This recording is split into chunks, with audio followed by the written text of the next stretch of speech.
Why did Rome really fall? Well, there's a lot of reasons, but would you believe that price controls might have had something to do with it? I mean, we often view price controls as something of a modern invention. After all, politicians in Venezuela, Sri Lanka, and even the United States have all proposed price controls in the last few years on everything ranging from groceries to water. Now, we've talked before about how terrible of a policy this is, but what's so insane about price controls isn't just that modern economists have proved they always cause shortages, it's that we have evidence going all the way back to Diocletian, who reigned as Roman emperor between 285 and 305 AD. Now, many history books will point out that Diocletian helped to save the Roman Empire during a time of unprecedented chaos and crisis during the 3rd century. But after he pieced Rome back together, the new emperor enacted a series of economic reforms to try and stabilize the empire. You see, prior to Diocletian's reign, Rome's economy was in shambles. Centuries of debasing the currency had left the empire bankrupt. And by the time Diocletian took power, Roman coins were worth barely 10% as much as they had been just a generation ago. As a result, farmers, merchants, artisans, and especially soldiers demanded better pay and higher prices for their services. But Diocletian had a solution to all this. Rather than putting an end to the inflationary policies of the Roman government, which had destroyed the currency and crippled the economy, he blamed merchants and profiteers. That sound familiar?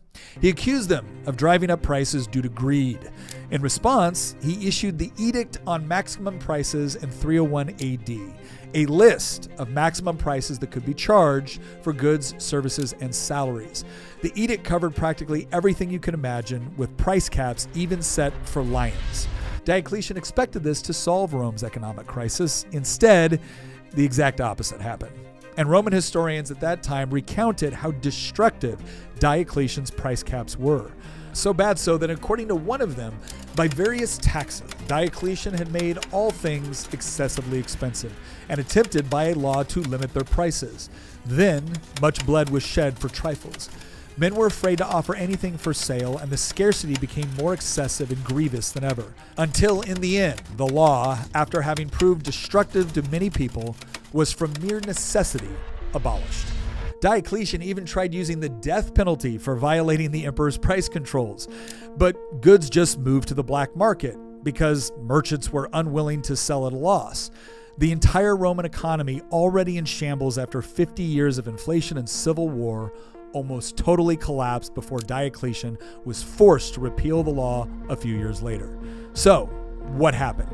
Why did the most powerful man in Rome fail to tame the market?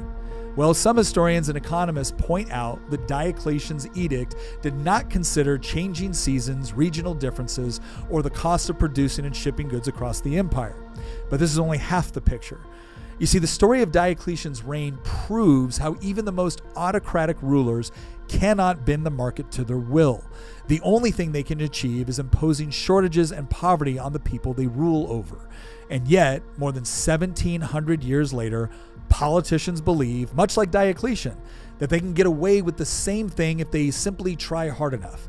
Perhaps that's why Friedrich Hayek famously warned, the curious task of economics is to demonstrate to men how little they really know about what they imagine they can design. Do you have a why you would like us to answer? Go into the link in the description and pose your question, and maybe the next Why Minutes will be dedicated to you.